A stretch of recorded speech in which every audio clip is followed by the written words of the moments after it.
গাজাকে যেভাবে ইসরায়েল শেষ করে দিয়েছে আমরাও পাকিস্তানকে সেভাবেই শেষ করব বলে হুঁশিয়ারি করলেন কলকাতার বিরোধী দলীয় বিজেপি নেতা শুভেন্দু অধিকারী।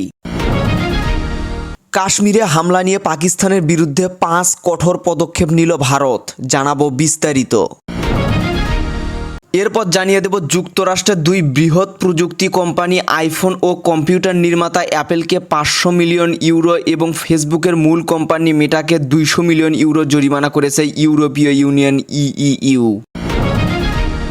সর্বশেষ জানিয়ে দেব জরুরি বৈঠকে বসছে পাকিস্তানের নিরাপত্তা কমিটি, ভারতের পদক্ষেপে পাকিস্তানও উপযুক্ত জবাব দিতে প্রস্তুত।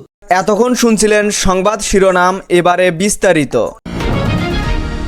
জম্মু ও কাশ্মীরের পহেলগ্রামের বন্দুক হামলার ঘটনার তদন্তের সীমান্তের বাহিরে সংযোগ প্রকাশ পাওয়ায় ভারতের জাতীয় নিরাপত্তা বিষয়ক সর্বোচ্চ সিদ্ধান্ত গ্রহণকারী সংস্থা সিসিএ পাকিস্তানের বিরুদ্ধে বেশ কিছু কঠোর ব্যবস্থা নিয়েছে।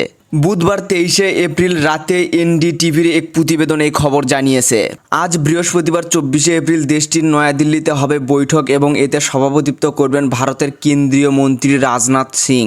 এর আগে বুধবার সন্ধ্যায় ভারতের কেন্দ্রীয় মন্ত্রিসভার নিরাপত্তা সংক্রান্ত কমিটি সিসিএ সদস্যের সঙ্গে বৈঠক করেছে প্রধানমন্ত্রী নরেন্দ্র মোদী।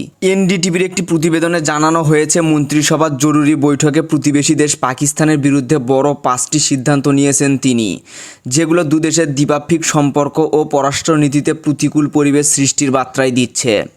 বুধবার 23 এপ্রিল মন্ত্রিসভার সদস্যদের সঙ্গে বৈঠকে এসব সিদ্ধান্ত নেন নরেন্দ্র মোদী।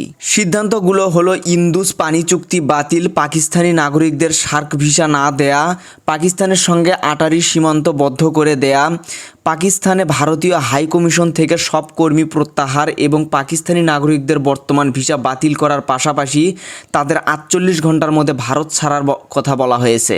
ভারতের বিভিন্ন সংবাদ মাধ্যমে দাবি করা হয়েছে হামলাকারীরা পরিচয় জেনে হত্যাকাণ্ড সংঘটিত করেছে। কাশ্মীর ভিত্তিক সশস্ত্র গোষ্ঠী দ্য রেসিস্ট্যান্স ফোর্স হামলার দায়ও স্বীকার করেছে।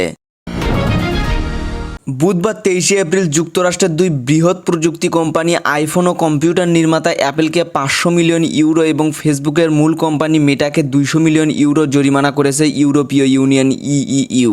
মার্কিন প্রেসিডেন্ট ডোনাল্ড ট্রাম্পের সঙ্গে শুল্ক বিরোধের মধ্যেই এই ব্যবস্থা নেওয়া হলো। ব্রাসেলসে ইউরোপীয় কমিশন জানায়, ডিজিটাল মার্কেটস অ্যাক্ট ডিএমএ আইন লঙ্ঘন করার দায়ে মেগা 2 মার্কিন প্রযুক্তি কোম্পানি আইফোন ও অ্যাপেলকে জরিমানা করা হয়েছে।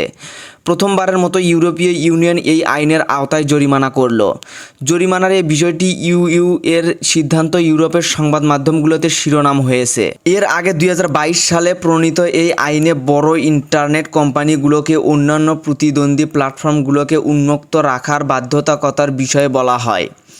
এখন এই আইন লঙ্ঘনের জন্য ব্রাসেলস 10% পর্যন্ত বার্ষিক আয়ের সমপরিমাণ জরিমানা করার সিদ্ধান্ত নিয়েছে। ট্রাম্প ইতিমধ্যেই ইইউর আইনগুলোকে অন্যায্য বলে চিহ্নিত করেছেন। কাশ্মীরে ভয়াবহ হামলার পর ভারত সিন্ধু পানি চুক্তি স্থগিত করেছে। এ পরিস্থিতি গভীরভাবে পর্যবেক্ষণ করেছে পাকিস্তান। দ্য এক্সপ্রেস ট্রিবিউনের প্রতিবেদন অনুযায়ী প্রধানমন্ত্রী শেহবাজ শরীফ আজ বৃহস্পতিবার 24 এপ্রিল সকালে জাতীয় নিরাপত্তা কমিটির জরুরি বৈঠক ডেকেছেন। কাশ্মীরে পহেলগ্রামে চালানো হামলায় 26 জন পর্যটক নিহত এবং আরও 17 জন আহত হন। এ ঘটনার পর ভারত পাকিস্তানের বিরুদ্ধে সন্ত্রাসবাদে মদদের অভিযোগে তুলে একের পর এক কঠোর পদক্ষেপ নিচ্ছে।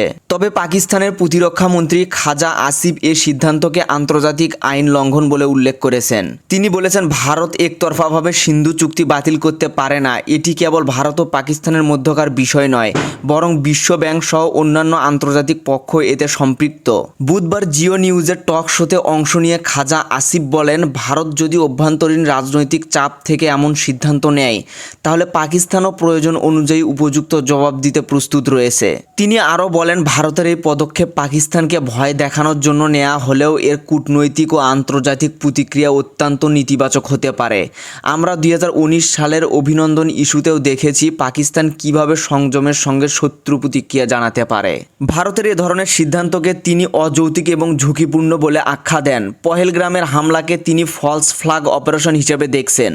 এটি ভারতের পুরনো একটি কৌশল, যার মাধ্যমে অভ্যন্তরীণ ব্যর্থতা ঢাকতে পাকিস্তানের ওপর দোষ চাপানো হয়। তিনি আরও বলেন, পাকিস্তান সন্ত্রাসবাদের শিকার উদ্ভব নয়। আমাদের অভিজ্ঞতা মানবিক ক্ষতি এবং দীর্ঘ যুদ্ধই তা প্রমাণ করে। গাজাকে যেভাবে ইসরায়েল শেষ করে দিয়েছে আমরাও পাকিস্তানকে সেভাবেই শেষ করব বলে হুঁশিয়ারি করলেন কলকাতার বিরোধী দলীয় বিজেপি নেতা শুভেন্দু অধিকারী। বুধবার 23 এপ্রিল কলকাতার বিমানবন্দরে কাশ্মীরের নিহত 2 পর্যটকের মরদেহ আসার পর সেখানে উপস্থিত হয়ে কলকাতার বিরোধী দলীয় বিজেপি নেতা শুভেন্দু অধিকারী হুঁশিয়ারি দিয়ে বলেছেন, গাজাকে যেভাবে ইসরায়েল শেষ করে দিয়েছে আমরাও পাকিস্তানকে সেভাবেই শেষ করব। কাশ্মীরের নিহত কলকাতার 2 পর্যটক হলেন বেহালার শখের বাজারের সীমার গুহ এবং পাটুলির বেঞ্জঘাটার বিতান অধিকারী। তাদের মরদেহ নিতে আগে থেকেই সেখানে অপেক্ষা করেন রাজ্যের মন্ত্রী অরূপ বিশ্বাস এবং বিরোধী দলীয় নেতা শুভেন্দু অধিকারী। এ সময় শুভেন্দুকে বলতে শোনা যায়, হিন্দুস্থানে হিন্দুদের খুন করবে, গাজা শেষ হয়েছে, ইসরায়েল শেষ করেছে, আমরাও শেষ করব, আমরা মুদির শিষ্য আছি, মুদির বাচ্চা আমরা। এ সময় বিতানের স্ত্রী কাঁদতে কাঁদতে বলেন, বিতান বিজেপিকে সমর্থন করত, আপনাদের ভরসায় এখানে এসেছি। এই সময় শুভেন্দু তাকে বলেন, এখানে রাজনীতির কথা ছেড়ে দেন, তিনি হিন্দু বলে তাকে মেরেছে, এর শেষ দেখে ছাড়বো আমরা। এখন এই পর্যন্তই ছিল। পরবর্তী আপডেট নিউজ জানতে আমাদের চ্যানেলটি সাবস্ক্রাইব করে রাখুন।